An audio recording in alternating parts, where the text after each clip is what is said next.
begin with two big stories that we're following for you this afternoon. The DEA is reclassifying marijuana. And the investigation into more than 250,000 cases sidelined by HPD is done. Anthony Antoine following these developments for us tonight. Anthony. All right, locally we're going to start here. Chief Troy Finner says the next step is putting the findings before an independent police board and the administration disciplinary committee.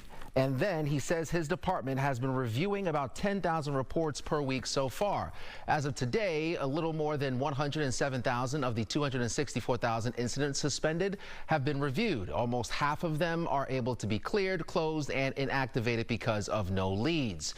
Chief Finner says he will update the public after the Independent Police Oversight Board and the Administration Disciplinary Committee review the file. That is what's happening here locally, nationally here. A major shift is on the way. The U.S. Drug Enforcement Administration will move to reclassify marijuana. Now, for decades, marijuana has been categorized as a Schedule I substance with other drugs like heroin, bath salts, and also ecstasy. But pretty soon, it is expected to be rescheduled as a Schedule III controlled substance with prescription drugs like ketamine, Tylenol with codeine, and anabolic steroids.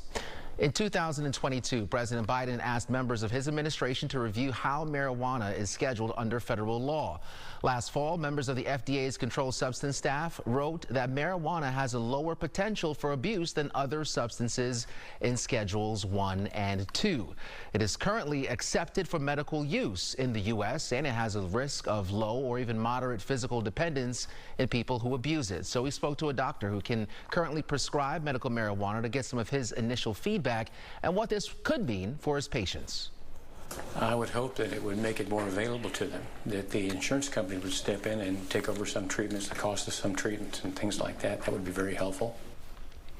So that's currently not happening right now. Insurance companies are very careful about supporting medical marijuana, but keep in mind Schedule III drugs are still controlled substances with strict federal rules and regulations.